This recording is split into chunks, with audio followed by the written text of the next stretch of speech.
Guys, welcome back to my channel. അപ്പോൾ ഇന്ന് നമുക്ക് ഏതോ ജന്മ കൽപ്പനയിൽ എന്താണ് ആ ഒരു റിയാക്ഷൻ എന്ന് കാണണ്ടേ. അപ്പം പെട്ടെന്ന് തന്നെ വീഡിയോയിലേക്ക് പോകുന്നതിന് മുന്നേ ആ ചാനൽ സബ്സ്ക്രൈബ് ചെയ്യാത്തവർ ചാനൽ സബ്സ്ക്രൈബ് ചെയ്ത് ആ ബെല്ലൈക്കനോട് പ്രസ് ചെയ്താൽ ഞാൻ ഇടുന്ന എല്ലാ വീഡിയോസിനും നോട്ടിഫിക്കേഷൻ നിങ്ങൾക്ക് കിട്ടും. ഓക്കെ, അപ്പോൾ നമുക്ക് വീഡിയോയിലേക്ക് പോകാം.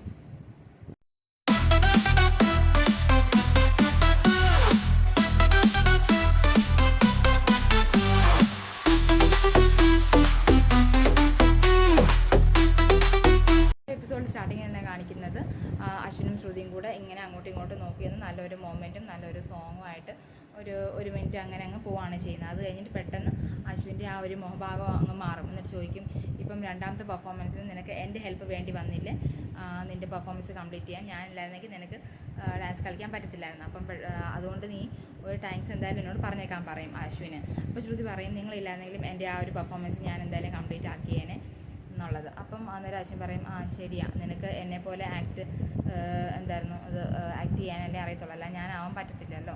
അപ്പം പെട്ടെന്ന് ശ്രുതി ചോദിക്കും, അതെന്താ നിങ്ങളാവാൻ പറ്റാത്തത്, എന്താ തലച്ചോറില്ലാത്തതുകൊണ്ടാണോ? അന്നേരം അശ്വിൻ ഇങ്ങനെ ചോദിക്കും, എന്താ പറഞ്ഞത്? അന്നേരം പറയും, എന്താ തലയിൽ ആൾ താമസമില്ലാത്തതുകൊണ്ടാണോ എന്ന് അങ്ങനെ ഒരു കോമഡി പറയും. അപ്പോൾ പറയും, അതുകൊണ്ടൊന്നുമല്ല, ഞാൻ അശ്വിൻ സായറാം ആയതുകൊണ്ടാണെന്ന് പറയും. അപ്പോൾ പെട്ടെന്ന് ഇങ്ങനെ നമ്മൾ ശ്രുതി ഇങ്ങനെ ചിരിക്കുവാണ് ചെയ്യുന്നത്. അപ്പോൾ അങ്ങനെ അവിടെ രണ്ടുപേരും തമ്മിൽ ചെറിയൊരു ആർഗ്യുമെൻ്റൊക്കെ നടന്നു കഴിഞ്ഞിട്ട് അശ്വിൻ പറയും, നീ പെട്ടെന്ന് റെഡി ആയിട്ടോ, താഴെ എല്ലാവരും നിന്നെ വെയിറ്റ് ചെയ്യാമെന്ന് പറയും. അങ്ങനെ അശ്വിൻ അവിടെ നിന്ന് പോകുന്നതായിട്ടാണ് കാണിക്കുന്നത്.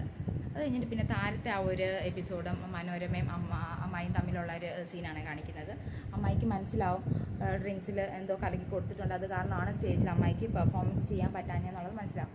അങ്ങനെ എന്തായിരുന്നു മനോരമ എടുത്തിട്ട് മനോരമ പറയാണ്, ശ്രുതിയും അശ്വിനും ഡാൻസ് കളിച്ചപ്പോഴും എനിക്ക് മനോരമ ഡാൻസ് കളിച്ചാണ് എപ്പോഴും എൻ്റെ ഇതിലിങ്ങനെ വന്നത്, എത്ര നല്ല മനോഹരമായിട്ടാണ് സ്റ്റേജിൽ കളിച്ചത്, എനിക്ക് കളിക്കാൻ പറ്റിയില്ല, എന്നിട്ട് നിങ്ങൾ അത്ര നല്ലതായിട്ട് മാനേജ് ചെയ്തു എന്നൊക്കെ പറഞ്ഞ് അപ്പോൾ ഒരു കൺഗ്രാറ്റ്സ് കൊടുക്കും. അപ്പോൾ കൺഗ്രാറ്റ്സ് കൊടുക്കുന്നതിൻ്റെ ഇടയ്ക്ക് എന്താണ് കയ്യിലിങ്ങനെ കരി പുരട്ടി കൊടുക്കുകയാണ് ചെയ്യുന്നത്.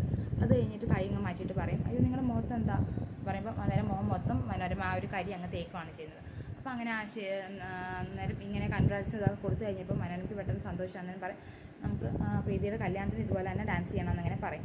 അപ്പോൾ ശരിയെന്ന് പറഞ്ഞിട്ട് അമ്മായി അവിടെ നിന്ന് പോവുകയാണ് ചെയ്യുന്നത്. അപ്പോഴത്തേക്കും പെട്ടെന്ന് മോഹൻ വരും, നമ്മുടെ മനോരമയുടെ ഹസ്ബൻഡ് വരും. എന്നിട്ട് പുള്ളിക്കാരൻ പറയുന്നത്, എന്താ നിൻ്റെ മുഖത്തെന്ന് പറഞ്ഞിട്ട് മൊബൈൽ കാണിക്കുമ്പോൾ അയ്യോ മൊത്തം കരിയാണല്ലോ, എന്നിട്ട് ഫുള്ള് തുടച്ചിട്ട് ഇങ്ങനെ അയ്യോ എന്ന് പറഞ്ഞ് ഇങ്ങനെ കരഞ്ഞിട്ട് എൻ്റെ മുഖം മൊത്തം കരിയായല്ലോ, എൻ്റെ മേക്കപ്പ് എല്ലാം പോയല്ലോ എന്ന് പറഞ്ഞ് ഇങ്ങനെ കരയുമ്പോൾ മോൻ പറയും, കുഴപ്പമില്ല നീ തുടയ്ക്കുമെന്ന് പറയും. എന്നിട്ട് അങ്ങനെ മനസ്സിലിങ്ങനെ ആലോചിക്കുക, അവരിങ്ങനെ കൈ തന്നായിരുന്നു, മുഖത്തിങ്ങനെ പെരട്ടിയല്ലോ എന്നിങ്ങനെ ആലോചിക്കുക. അപ്പോൾ അവർക്ക് ഒരു പണി കൊടുക്കാമെന്നുള്ള രീതിയിൽ ഇങ്ങനെ മനോരമ ആലോചിച്ചുകൊണ്ടിരിക്കുകയാണ്. അപ്പോൾ അങ്ങനെ ആ ഒരു ഇതൊക്കെ കഴിഞ്ഞു. അത് കഴിഞ്ഞിട്ട് സ്റ്റേജിൽ മാർക്ക് പറയുവാണ് നമ്മുടെ അഞ്ജലി. ചെറുക്കൻ കൂട്ടുകാർക്ക് 23, പെണ്ണുകൂട്ടുകാർക്ക് 24. അങ്ങനെ നമ്മൾ പെണ്ണുകൂട്ടുകാരാണ് ജയിച്ചിരിക്കുന്നത്. ശ്രുതിക്കാണ് ഏറ്റവും ബെസ്റ്റ് പെർഫോമർ അവാർഡ് കിട്ടുന്നതെന്ന് പറഞ്ഞിട്ട് അങ്ങനെ ശ്രുതിയെ വേദിയിലോട്ട് വിളിക്കുകയാണ്. അപ്പം ശ്രുതി കയറിയിട്ട് അത് കഴിഞ്ഞിട്ട് മുത്തശ്ശിയെ വിളിക്കുകയാണ് ആ ഒരു സമ്മാനം നമ്മുടെ നടരാജ വിഗ്രഹം കൊടുക്കാനായിട്ട്. അപ്പോൾ അങ്ങനെ സ്റ്റേജിലോട്ട് കയറിയിട്ട് ശ്രുതി പെട്ടെന്ന് എന്തായിരുന്നു മുത്തശ്ശി കെട്ടിപ്പിടിക്കുക, എന്നിട്ട് ആശീർവാദം മേടിക്കും. അത് കഴിഞ്ഞിട്ട് അവിടെ ആ ഒരു നടരാജ വിഗ്രഹം കൊടുക്കുകയാണ് ചെയ്യുന്നത്. അങ്ങനെ സന്തോഷത്തോടെ അവിടെ ഇങ്ങനെ നിൽക്കുകയാണ്.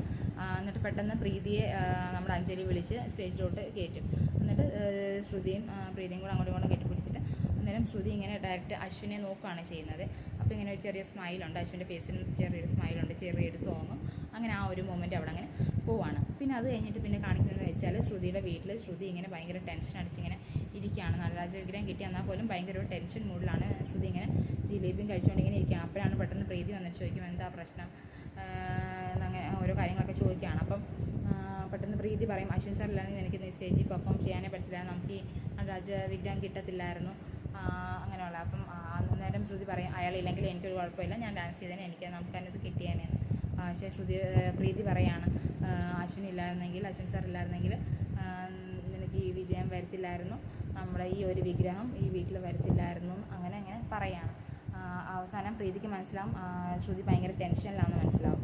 അപ്പോൾ അങ്ങനെ ശ്രുതിയോട് കാര്യങ്ങൾ ചോദിക്കുകയാണ്. പക്ഷേ ശ്രുതി പറയും, ഞാൻ എല്ലാവരോടും ശരിക്കും നന്ദി പറഞ്ഞില്ലെന്ന് തോന്നുന്നു. അങ്ങനെ ആ വിഗ്രഹം എടുത്തിട്ട് എല്ലാവരോടും നന്ദി പറയാണ്, വീട്ടിലെ എല്ലാവരോടും. പക്ഷേ അശ്വിനോട് മാത്രം പറയുന്നില്ല. അപ്പം പ്രീതി പറയും, നീ ഒരാളെയും കൂടെ വിട്ടുപോയല്ലോ, അശ്വിൻ സാറെ വിട്ടുപോയല്ലോ, നീ എന്താ പുള്ളിക്കാരനെ നന്ദി പറയുന്നത് അങ്ങനെ പറഞ്ഞിട്ട് അങ്ങനെ പറയാം, അതിൻ്റെ ഒന്നും ആവശ്യമില്ല ചേച്ചി എന്ന് പറഞ്ഞിട്ട് ഇങ്ങനെ പ്രീതിയെ കെട്ടിപ്പിടിക്കണം. അത് കഴിഞ്ഞിട്ട് പറയും, ഞാൻ നടരാജ വിഗ്രഹം കൊണ്ട് വെക്കാമെന്ന് പറഞ്ഞിട്ട് കൊണ്ട് അടുക്കളയിലോട്ടാണ് വെക്കുന്നത്.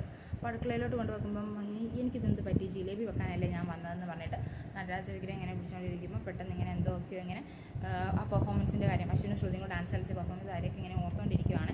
അന്നേരം മ്യൂസിക്കൊക്കെ ഇങ്ങനെ നടന്നുകൊണ്ടിരിക്കുകയാണ്. അന്നേരം പെട്ടെന്ന് ഇങ്ങനെ പറയും, അശ്വിൻ നിങ്ങളെയാണ് ശരിക്കും ഞാൻ നന്ദി പറയേണ്ടതെന്ന് പറഞ്ഞിട്ട് ഇങ്ങനെ നന്ദി പറയുകയാണ് നടരാജ വിഗ്രഹം പിടിച്ചുകൊണ്ട്.